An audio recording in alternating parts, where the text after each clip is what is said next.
lalu Tuhan memberikan sebuah pemberitahuan kepada saya ya mengenai bencana alam ya. Itu udah saya ceritakan pada semua family Garda ya. Nah, jadi awalnya kan saya bermimpi kan bencana alam kan sangat mengerikan sekali ya. Ada tsunami kan, tsunami, gempa lalu tsunami. Jadi karena sangat mengerikan mimpi itu saya terbangun. Lalu karena saya orangnya orang yang selalu berpikiran positif ya. Saya tuh kalau dia sesuatu yang negatif atau yang buruk mimpinya, itu saya selalu lupakan, saudara. Saya selalu lupakan begitu. Saya nggak mau ngambil apalah gitu, memberikan tempat gitu. Kalau dalam Islam ada ayat Al-Quran mereka mengatakan, kalau kamu bermimpi buruk, menolehlah ke sebelah kiri lalu ludahi. Katanya begitu, itu pernah saya baca. Jadi bagi saya kayaknya saya perlu juga begitu kan. Artinya apa? Bukan saya mesti menoleh ke kiri terus saya meludah gitu, itu kan jorok begitu kan. Cuman kalau saya mendapatkan mimpi buruk, saya misalnya saya lupakan aja gitu, saya nggak mau mikirin gitu kan. Nah, gitu. Tetapi besoknya saya bermimpi kembali, mimpi yang sama gitu. Jadi pada mimpi itu saya melihat langit kan, pemandangan yang sangat mengerikan. Saya melihat langit itu seperti berlobang-lobang, saudara, berlobang kan. Lalu turun air gitu, yang seperti air terjun lah gitu. Ada banyak sekali air terjun itu, bukan lagi hujan ya. Kalau hujan kan kecil kan, tapi dia seperti air terjun dan itu banyak sekali, deras sekali, itu sangat mengerikan ya. Lalu saya berpikir, wah kalau begini ini dunia bisa tenggelam kalau begini kan gitu. Dan itu saya lihat di sebelah pesisir kan, itu cepat sekali sudah tenggelam gitu, cepat sekali tenggelam gitu kan. Lalu orang-orang di sebelah saya berkata, ayo kita lari ke sebelah sana gitu kan. Lalu saya bilang, itu nggak ada gunanya begitu, karena ini bakal melebihi gunung, saya bilang begitu kan. Karena dari langit kan seperti air terjun, banyak sekali gitu. Nah, lalu kami berlari ke arah gunung, ya sambil saya lihat langit itu kan ngeri sekali gitu kan, gitu. Dan saya lihat air itu cepat sekali naik ya, mendekati gunung cepat sekali gitu. Jadi saya melihat persis seperti ini ya, zaman Nabi Nuh begitu. Nah, jadi saudara perlu saya beritahukan kepada kita ya, ini mungkin akan berbeda dari pengetahuan yang Anda ketahui selama ini ya, yang diajarkan di sekolah gitu. Nah, jadi saudara, mungkin kalau saya beritakan mungkin Anda akan ketawa ya, tapi ini betul saudara, betul. Dan ini bertentangan pastilah kan dengan yang diajarkan di sekolah gitu. Nah, jadi saudara, kalau Anda mau tahu sebetulnya di langit itu apa? Di langit itu sebetulnya adalah laut, saudara. Laut gitu. Gitu. Nah, firman Tuhan mengatakan di kitab Kejadian, jadilah cakrawala gitu. Jadilah cakrawala untuk memisahkan air yang di atas dengan air yang di laut. Air yang di atas dengan air yang di bawah begitu. Itu kitab Kejadian, saudara, firman Tuhan mengatakan gitu.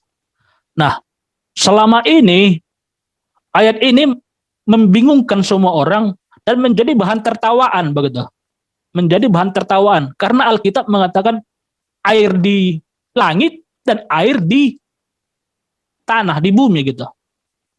Jadi banyak orang mengejek Alkitab begitu. Namun setelah para saintis independen membuat mengkaji ya, lalu para profesor-profesor independen memberitahukan bahwa ternyata saudara, di langit itu sebetulnya adalah laut, adalah air gitu. Ya, lapisan air gitu. Jadi makanya itu para astronot itu nggak bisa saudara menembus kubah langit, itu nggak bisa gitu. Jadi apa yang mereka ajarkan selama ini lewat NASA itu adalah kebohongan, saudara, kebohongan. Jadi mereka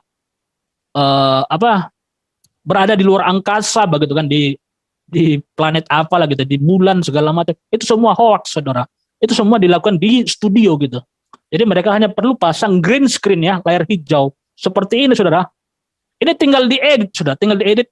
Saya edit begini kan. Itu nanti saya bisa terbang di bulan, seperti di bulan saya, atau di langit. Jadi begitu, saudara.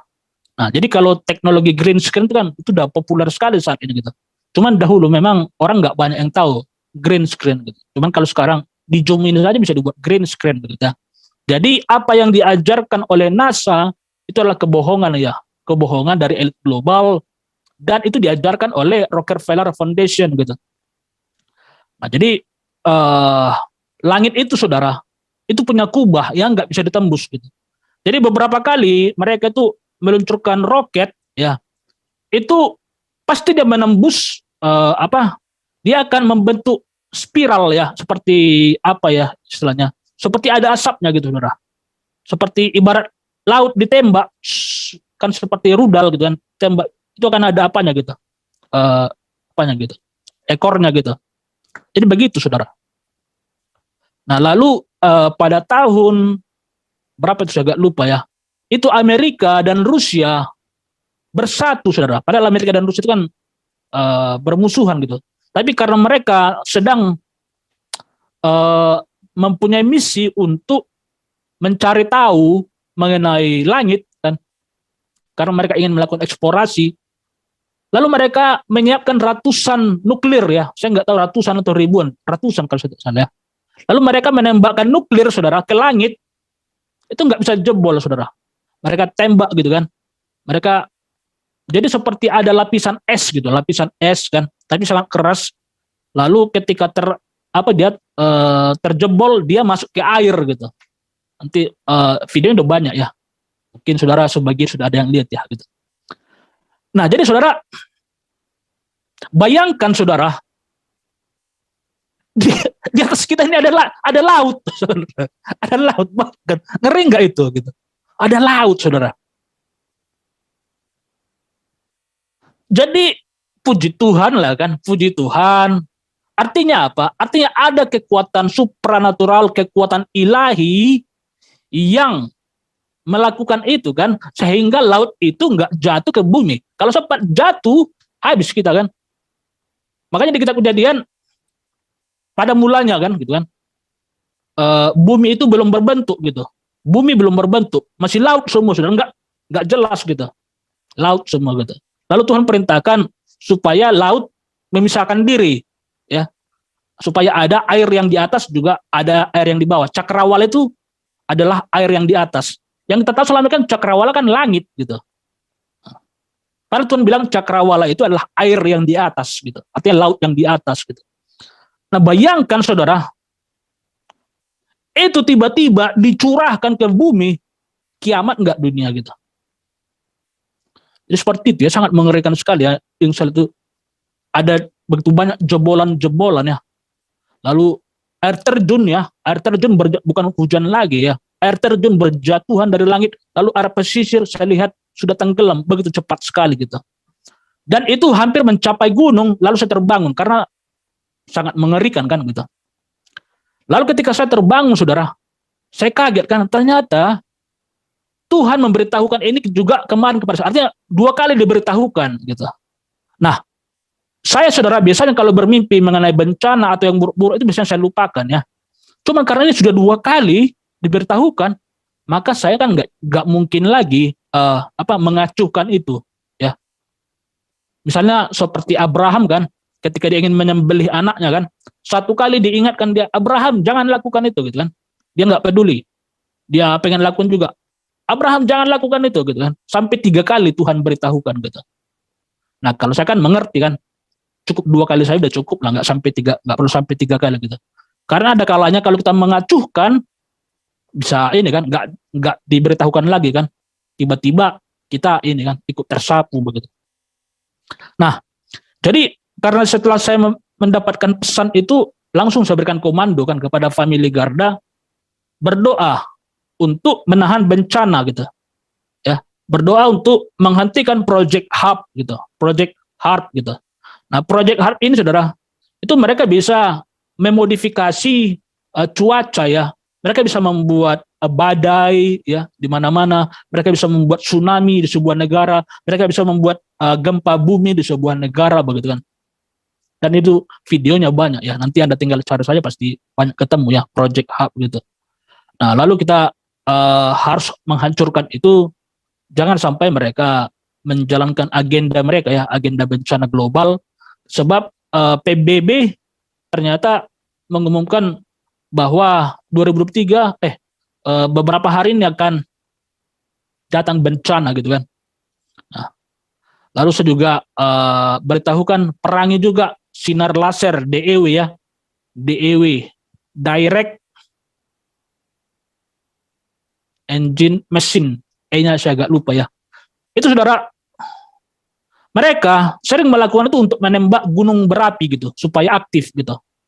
Jadi lasernya itu ditembakkan ke langit kan, lalu dari langit mantul ke gunung gitu.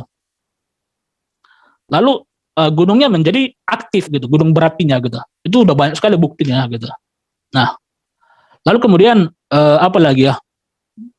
Saya beritahukan perangnya juga nuklir gitu, perang nuklir gitu. Karena mereka pernah melakukan itu dulu kan. Mereka membombardir kubah langit gitu dengan ratusan nuklir gitu. Kalau sampai mereka melakukan itu lagi, itu kan sungguh nyari mati kan. Tempat tinggal mereka ini gitu, tempat hidup mereka hancurkan. Memang benar-benar iblis lah begitu. Setuju. Nah, lalu saya beritahukan itu kita mulai mendoakan itu ya pada doa syafaat kemarin, sambil juga saya mencari tahu kan sebenarnya apa yang sedang terjadi, mengapa Tuhan sampai memberitahukan kepada saya sampai 2 kali gitu. Lalu tiba-tiba sorenya atau malam atau apa saya agak lupa, itu terjadi gempa bumi di Jepang gitu. Terjadi gempa bumi di Jepang gitu. Lalu besoknya terjadi tsunami yang sangat besar di Kroasia gitu. Di Kroasia itu menyapu semua jalan-jalan gitu kan. Lalu pada malam harinya terjadi gempa bumi di Tapanuli, Sumatera Utara gitu. Lalu juga di Padang. Jadi ada banyak sekali gitu. Saya baru tahu, wah ternyata Tuhan sedang memberitahukan akan ada bencana alam datang di seluruh dunia gitu. Gitu. Dan itu ada kemungkinan bisa ulah manusia juga ya, itu bisa ada kemungkinan juga ya. Jadi kita harus memerangi itu begitu. Jadi itulah saudara yang bisa saya tambahkan bahwa kita harus bersiap, harus memerangi itu karena kitalah yang dipilih oleh Tuhan untuk menahan pekerjaan musuh ya. Dalam kitab 2 Tesalonika dikatakan bahwa pekerjaan iblis itu tidak bisa terjadi karena masih ada yang menahan gitu. Yang menahan itu adalah kita ya. Di kitab Lukas dikatakan kepada memberikan kuasa untuk menginjak ular dan kalajengking dan kuasa untuk menahan ya kekuatan musuh.